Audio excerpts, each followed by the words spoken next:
have a feeling that Charles Aruka sees victory. This is ahead of tomorrow's games. He has that and the latest in sports.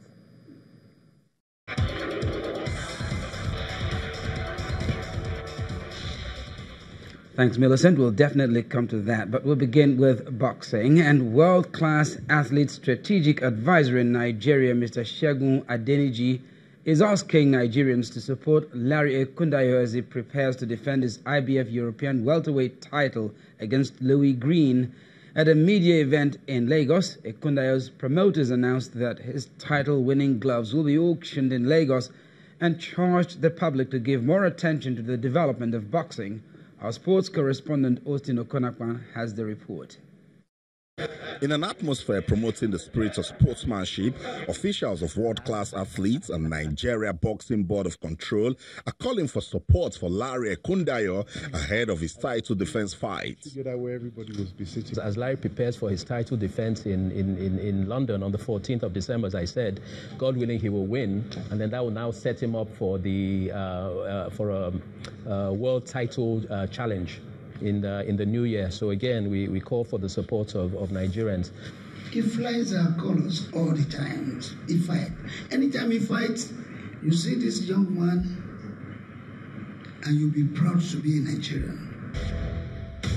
On July the 13th this year, in a fight that lasted 12 rounds in London, Ekundayo defeated John Thane to win the European International Boxing Federation title. We're going to mention the opportunity to purchase a package, a glove, a limited edition, a glove that Larry wore to when he won the IBF title in July. And we're coupling that with a limited edition glove belonging to Anthony Joshua. It's just one of only 100 of these gloves.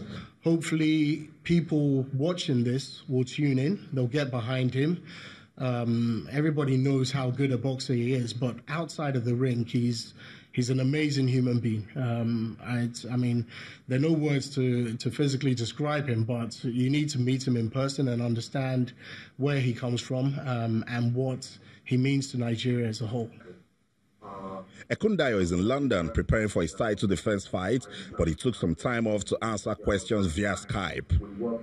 Would you say you're a puncher, a boxer, a counter puncher? I'm the natural.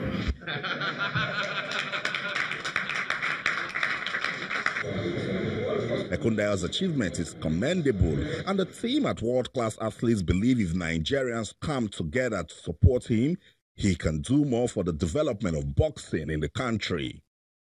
Austin Okonakwan, Channels Television News.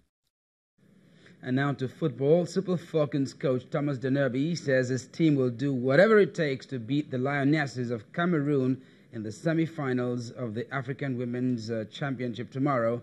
At the team's pre-match press conference in Accra, Denerby admits the game will be tough, but still expects the Falcons to win. That's it on sports news, and it's back to Millicent with the rest of the news at 10.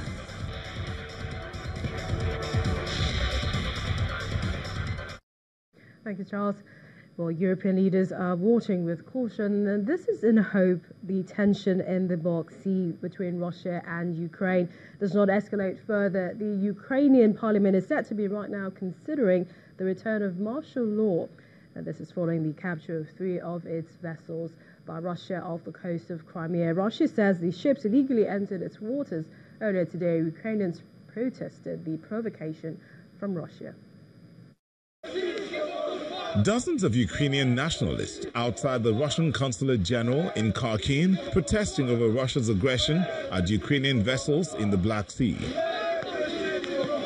Masked members of the right-wing National Corps organization hurled flares and eggs at the consulate guarded by police and National Guard's men. On Sunday, Russia seized 3 Ukrainian Navy ships in the Black Sea, a move that risked igniting a dangerous new crisis between the two countries. Russia says the 2 artillery vessels and a tugboat had entered its territorial waters illegally and ignored warnings to stop.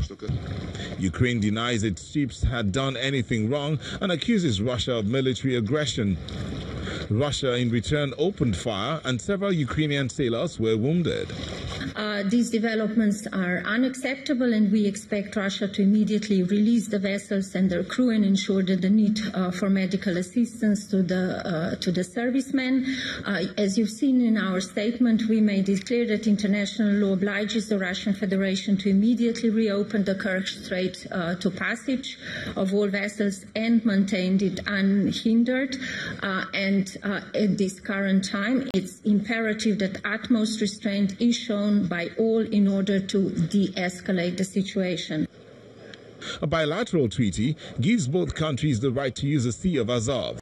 It lies between both of them and is linked by the narrow Kerch Strait to the Black Sea. But tensions have escalated since Russia annexed Crimea in 2014, with both sides complaining of shipping delays.